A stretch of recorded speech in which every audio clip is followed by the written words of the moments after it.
네, 오늘은 주기도문입니다. 벌써 두 번이나 했죠. 네. 우리가 드리는 예배 순서는 그 자체로 우리의 공동체적 신앙 고백입니다. 당연히 이러한 예배의 순서들과 그 의미들은 단순히 일주일 168시간 중에 딱 1시간의 예배에만 국한되어 유효한 것이 당연히 아닙니다. 예배라는 것은 기본적으로 예수 그리스도의 복음과 하나님 나라의 재현이기 때문에 삶에서 그 복음과 하나님 나라를 구현하는 자리로 부르심받은 우리는 이 예배의 내용과 의미를 주일 예배에서뿐만 아니라 우리의 구체적인 삶의 예배 안에서도 적용하여서 우리의 삶의 자리에서 하나님 나라를 세워가고 또 그래야 합니다. 그것이 우리가 드리는 예배여야 합니다. 즉 우리의 공동의 예배, 우리가 이렇게 모여서 함께 하는 예배는 우리의 삶의 예배의 대본이 되고, 우리는 이러한 공동의 예배를 대본 삼아 삶이라는 무대에서 하나님의 나라라는 예수를 구현하는 것입니다. 우리는 지금까지 예배를 기다림, 그리고 예배로의 초대, 경배와 찬양, 그리고 지난주 기도까지 함께 그 의미를 살폈습니다. 그리고 오늘은 주기도문에 대한 이야기를 나눌 차례입니다. 우리는 주일 예배 시에 대표 기도자의 기도를 주기도문으로 마무리합니다. 처음에 이렇게 했었을 때 이 부분에 대해서 많은 분들이 궁금해하셨습니다. 주기도문 할 때 눈을 뜨고 이걸 읽어도 되냐? 당연히 읽으셔도 됩니다. 네, 그리고 또 주기도문은 보통 축도 대신 하는 경우가 있는데 왜 대표기도 바로 다음에 이어서 하는지 또 궁금해하시는 분들도 계셨고, 사도신경이 아닌 주기도문을 하는 이유가 있는지에 대해서도 궁금해하셨고, 주기도문 버전이 좀 생소한 것 같은데 어떻게 된 건지 많은 분들이 궁금해하셨습니다. 간단하게만 말씀드리자면 주기도문 버전은 우리가 모교회에서 많이 할 기회가 사실 별로 없었어서 좀 생소하게 느끼셨을 수 있을 것 같습니다. 성경이 처음 한글로 번역했을 때 이제 마태복음 요 6장의 내용, 그 버전이 있을 거잖아요, 그렇죠? 그 버전이 있고 또 거기서 개역 한글로 버전업이 되었을 때의 버전이 있을 거고, 또 그리고 지금 우리가 성경을 읽을 때 사용하는 개역 개정 성경에서의 버전이 또 있습니다. 그리고 새 번역이라는 이름으로 번역된 버전이 있는데 지금 이 버전이 지금 우리 예배에서 사용하는 주기도문의 버전입니다. 저나 이제 김원종 목사님이 소속된 이제 예장통합교단에서는 이 버전을 예배 순서에서 사용하기로 채택한 바가 있습니다. 물론 우리 교회는 초교파이지만요. 예전 버전들에서는 이제 나라이 임하옵시며라든가 뭐 대개라든가 이런 문구가 있었는데 좀 달라진 부분이 있지요. 현대인들이 좀 더 이해하기 쉬우면서도 원문에 좀 더 가깝게 하기 위한 노력이라고 보시면 되시겠습니다. 좀 더 구체적인 이야기는 또 계속해서 또 이야기할 기회가 있을 겁니다. 사도신경 대신 주기도문을 하는 이유가 있느냐? 사도신경 대신 주기도문이라고 하기에는 이 두 가지의 성격 차이가 좀 있습니다. 사도신경은 초대교회에서 당시 유행하던 이단 사상에 대항해서 정통 기독교가 믿는 바는 이러이러하다라고 공표하기 위한 목적으로 초기 기독교 교회에서 만들어진 것입니다. 그리고 주기도문은 예수님이 산상수훈 중에 제자들과 무리들에게 너희는 이렇게 기도하라라고 가르쳐 주신 내용이고요. 형성 목적과 기능의 차이가 있으므로 무엇을 어떻게 예배 순서에 도입할지에 대해서는 정답이 있는 것은 아닙니다.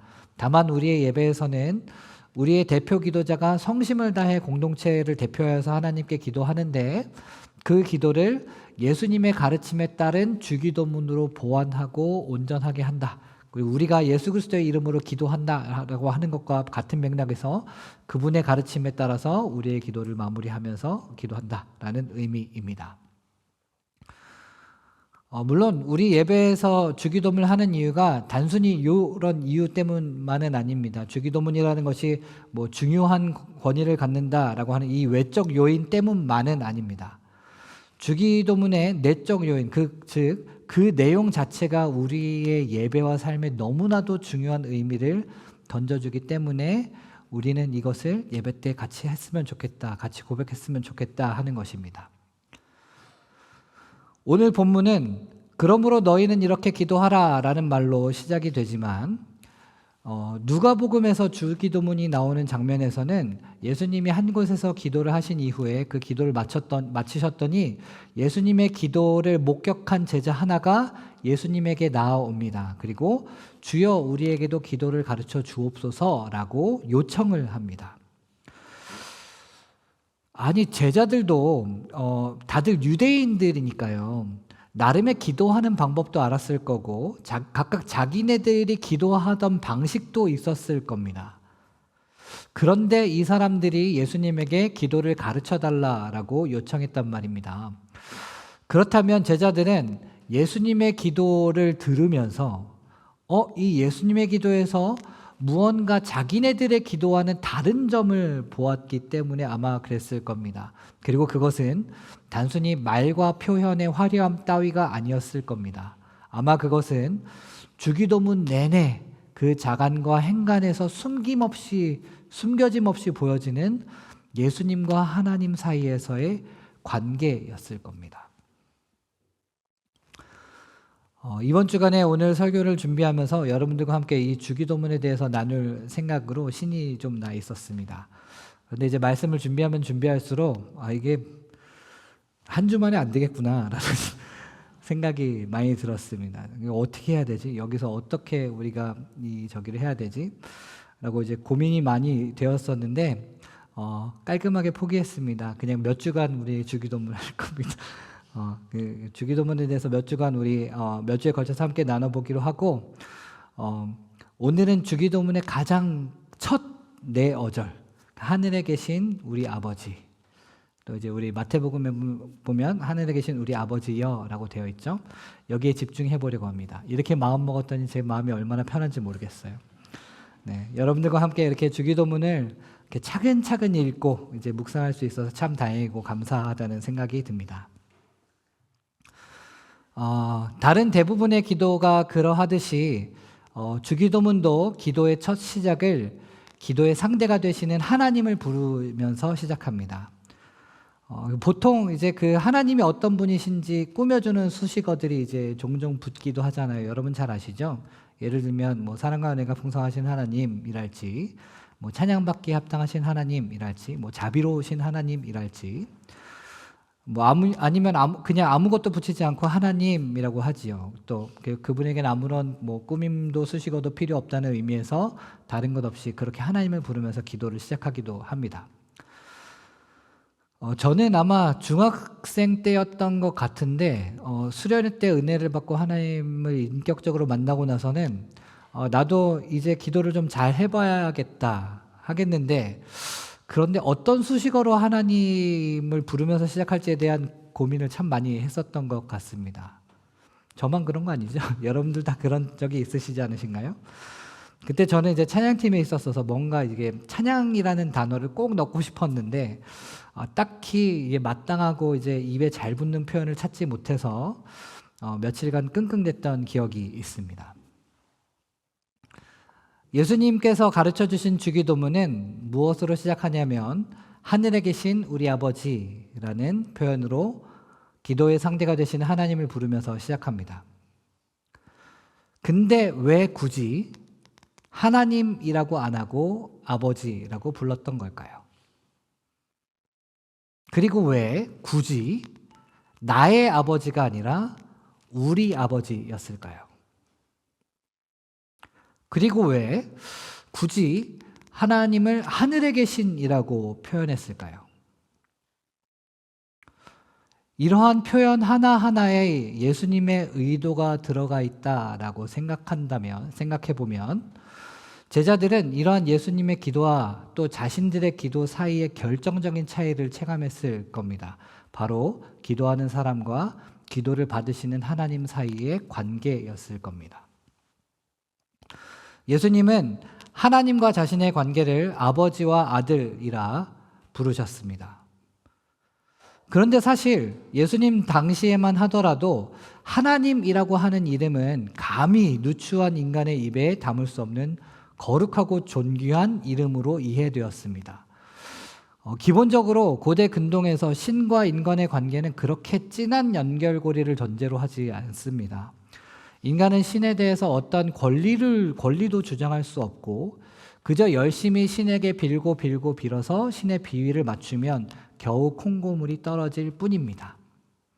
비위를 맞추지 못하다고 하더라도 콩고물이 안 떨어지면 그걸로 땡일 뿐입니다. 구약에서도 하나님을 대하는 태도가 아주 많이 다른 것은 아닙니다. 구약의 히브리어 사본을 보더라도 하나님의 이름을 감히 이제 풀로 쓸 수가 없어서 모음을 빼고 자음으로만 표기했다거나 하는 것도 비슷한 맥락입니다. 그런데 그 절대 주권자이고 어마무시하고 감히 이름을 부를 수 없는 그 하나님을 이름을 부르는 걸 넘어서 아버지라고 부른다? 이게 기존의 유대 종교 지도자들이 예수님을 배척한 이유 중에 하나였습니다. 물론 이제 황제를 신의 아들로 칭하는 경우가 있긴 했지요. 황제에게 있어서 신은 아버지가 되는 거고요. 그런데 황제가 이제 신을 향해 이제 아버지다, 내가 신의 아들이다라고 이야기했을 때 부르는 그 표현은 좀 조악하게 말하자면 이렇게 음악의 아버지, 뭐 이렇게 근대 과학의 아버지, 뭐 이렇게 현대 미술의 아버지 같은 그런 방식의 아버지의 의미입니다. 그 연결고리가 그렇게 뭐 개인적이라기보다는 지위나 업적상의 공적인 사회관계에 따른 표현일 뿐이지, 그렇다고 이제 황제들이 신들에 대해서 내가 아버지라고 했으니까 내가 아들로서 신들에게 어떤 권리를 갖지는 않는 겁니다.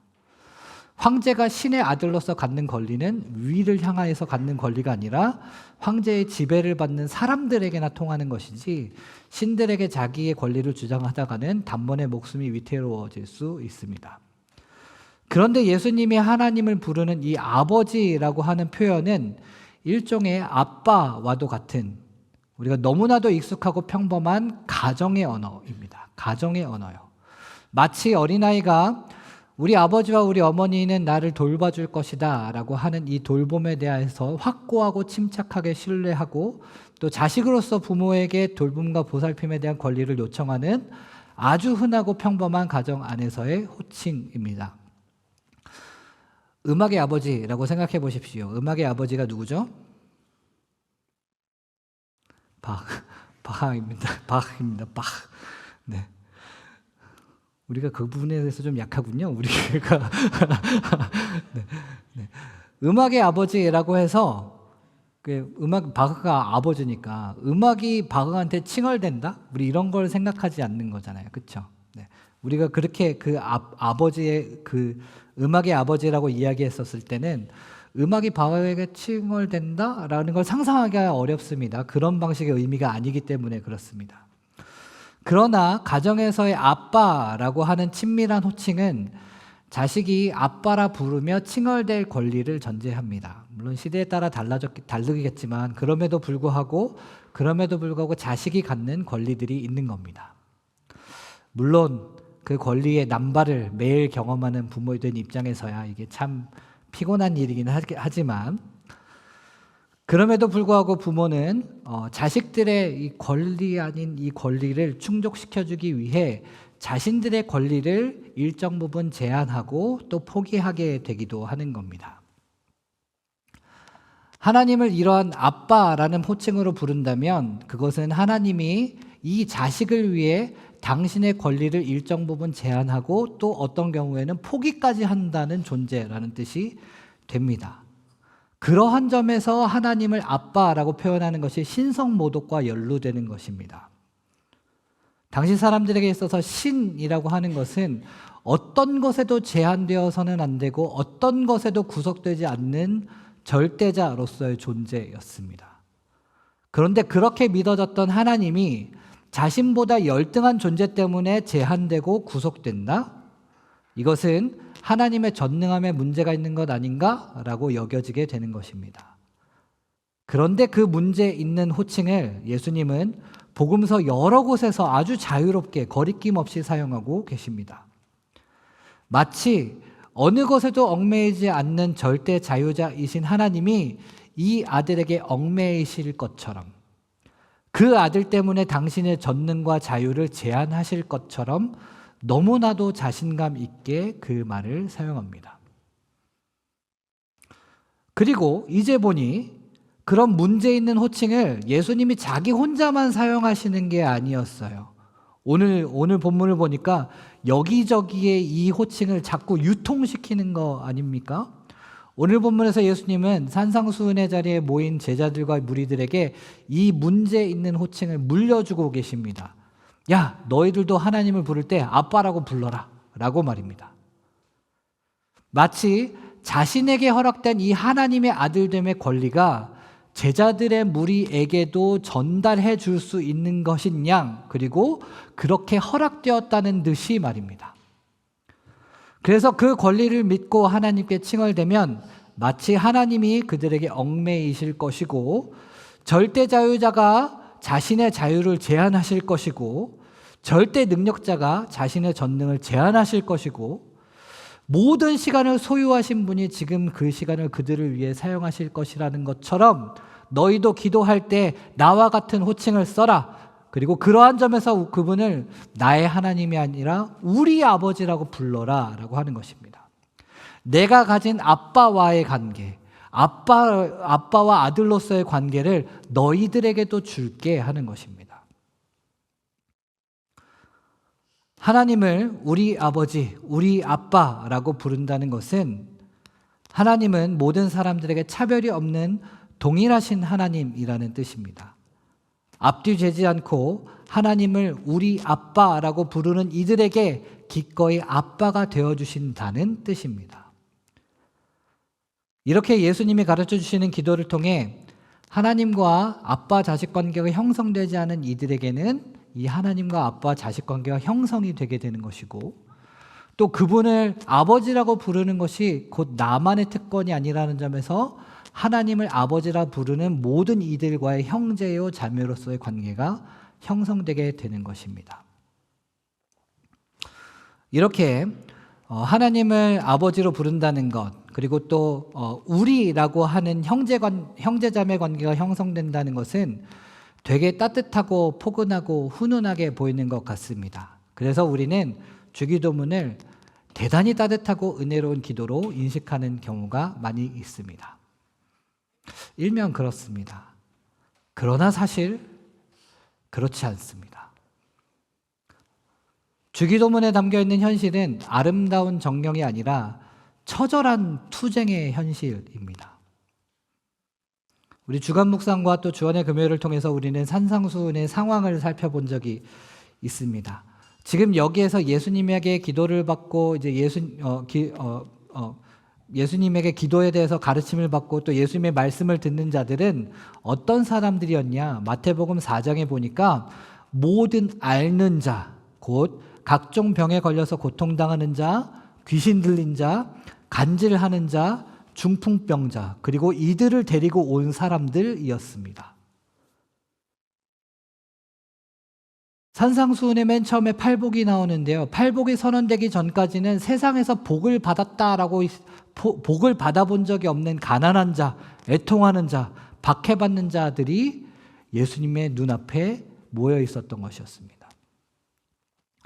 매일의 현실을 힘겹게 마주해야만 하는 이들, 절대 다수가 극빈층이었던 당시 사회 구조를 생각해 봤을 때 팔복 선언에서부터 이어지는 이 예수님의 산상수훈, 그리고 이 주기도문은 결코 평온하고 아름답고 따뜻한 환경에서 나오는 기도가 아니었습니다.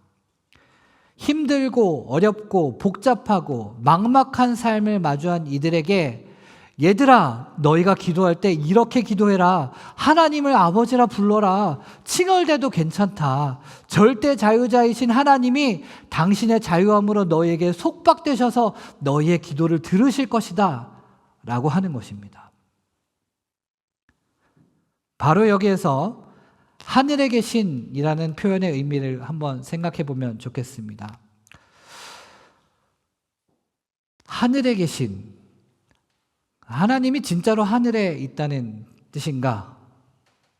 하나님은 무소부재하시니 하늘에만 계시다고 특정할 수 있는 것은 아닐 테고요. 그렇다면 뭔가 의도가 있을 겁니다. 하나님을 하늘에 계신이라고 이야기하는 특정한 의도가 예수님에게 깔려 있었을 겁니다. 물론 하나님이 하늘에 계시다라고 하는 표현은 하나님은 높으신 분이시다, 뭐 하나님 하늘을 높은 거니까요. 라거나 혹은 그 하나님은 다스리시는 분이다라는 이제 문학적인 의미를 가질 수 있을 겁니다. 그러나 지금 예수님의 눈앞에 서 있는 이 예수님의 돌보심을 받기 위해서 구름대처럼 몰려왔던 이 병자와 가난한 자와 애통하는 자를 생각해 볼 때 하나님이 하늘에 계시다라고 하는 표현은 지금 땅에 사는 우리들의 관점에서는 부재, 즉 하나님이 안 계시다라는 뜻으로 봐야 합니다. 예수님이 지금 제자들과 무리들에게 기도를 가르치신 공간은 결코 하늘이 아니었습니다. 그곳은 철저하게 땅이었습니다. 각종 질병과 가난과 애통과 슬픔과 박해가 다스리고 있는 땅이었습니다. 그리고 그러한 곳에서 예수님은 하나님을 하늘에 계신 우리 아버지라고 부르라고 가르치십니다. 여기 이 땅에 계신 우리 아버지가 아니라 저 하늘에 계시다. 여기가 아니라 저기에 계시다. 즉 여기엔 안 계시다라고 하는 뜻이 됩니다. 이게 무슨 소리일까요? 여기엔 안 계시다라고 하는 말이 한편으로는 서운하게 느껴지기도 합니다. 우리와 함께 하시는 거 아니었나? 싶기도 합니다. 그러나 지금 예수님을 둘러싼 이들의 상황을 보십시오. 그들의 고달픈 얼굴들을 거룩한 상상력으로 진지하게 둘러보십시오. 지금 이곳은, 지금 이 땅은 하나님의 창조 세계의 선함이 유린되고 하나님의 나라에 대한 희망보다 현실의 두려움과 불안이 더욱 높은 위치를 점하고 어려움을 당한 이웃들을 위해서 문제를 함께 풀어가려는 공동체 의식은 소멸되었고 판단하고 정죄하고 구분하고 차별하는 일들이 정당화되고 합리화되는 곳입니다. 하나님께서 만들어 놓으신 창조 세계가 죄의 지배 아래 놓여 있게 된 현실입니다. 지금 우리가 살아가는 땅과 별반 다르지 않을 겁니다. 바로 그러한 자리에서 무엇을 어떻게 해야 할지 몰라 하는 이들에게 예수님이 말씀하시는 겁니다. 너희는 이렇게 기도해야 한다. 하늘에 계신 우리 아버지여 라고 기도해야 한다. 즉 우리 아버지는 하늘에 계신다. 없지 않고 하늘에 계신다. 이 땅에서 하나님을 볼 수 없지만 그렇지만 하늘에 계시다. 우리 아버지는 하늘에 계시다. 그러니 우리는 땅을 바라보지 말고 땅에 적응하지 말고 땅을 합리화하지 말고 하늘을 바라보아야 한다. 하늘에 계신 우리 아버지를 바라보아야 한다. 우리의 고향은 이 땅이 아니라 하늘이기 때문이다. 이 땅에서 살아가는 우리가 기억해야 할 것은 우리의 고향인 하늘에서 우리가 어떻게 살아왔었어야 했는지, 또 우리 아버지는 어떻게 일해 오셨는지 기억하고 그와 같이 행동해야 한다. 이 땅의 현실을 쉽게 정당화하지 말고 하늘을 쳐다보기를 멈추지 않고 사랑과 정의와 평화로 살았던 그 하늘을 기억하며 살아갈 때, 그리고 그 하늘에서 우리를 기다리시는 하나님이 다름 아닌 우리의 아빠임을 기억할 때 우리는 이 땅에 살지만 이 땅 바깥을 살 수 있게 된다 하는 것입니다.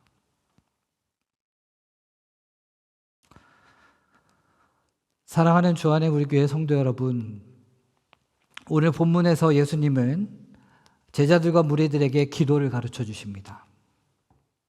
이것은 아주 평화롭게 이렇게 학원에서 이렇게 줄 맞춰 앉아서 이렇게 가르쳐 주는 것도 아니고 근사한 상아탑의 면학 분위기가 있는 것도 아닙니다. 이것은 하나님의 창조 세계가 죄의 지배 아래 놓이게 되어서 죄와 죽음과 불안과 소외의 그 그늘진 땅에서 신음하고 죽어가는 이들에게 하늘에 계신 우리 아버지를 바라보라 라고 하는 다급한 외침이요, 구원의 손 내미심입니다.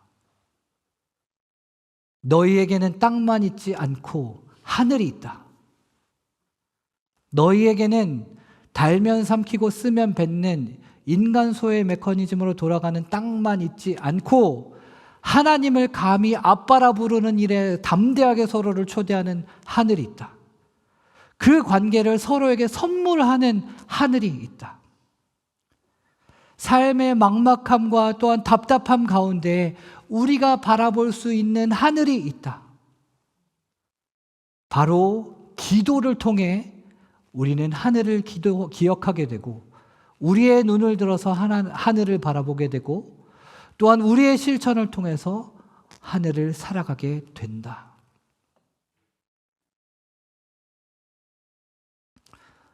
사랑하는 성도 여러분, 오늘 하나님께서 예수 그리스도의 말씀을 통하여서 우리에게 말씀하시는 것은 바로 기도입니다. 너희는 이럴 때에도 여전히 기도할 수 있다. 여전히 하늘을 바라볼 수 있다. 여전히 하늘을 소망할 수 있다 말씀하시면서 말입니다. 기도는 우리 영혼의 숨쉴 틈이 됩니다. 왜냐하면 기도를 통해 우리는 하늘을 보기 때문입니다.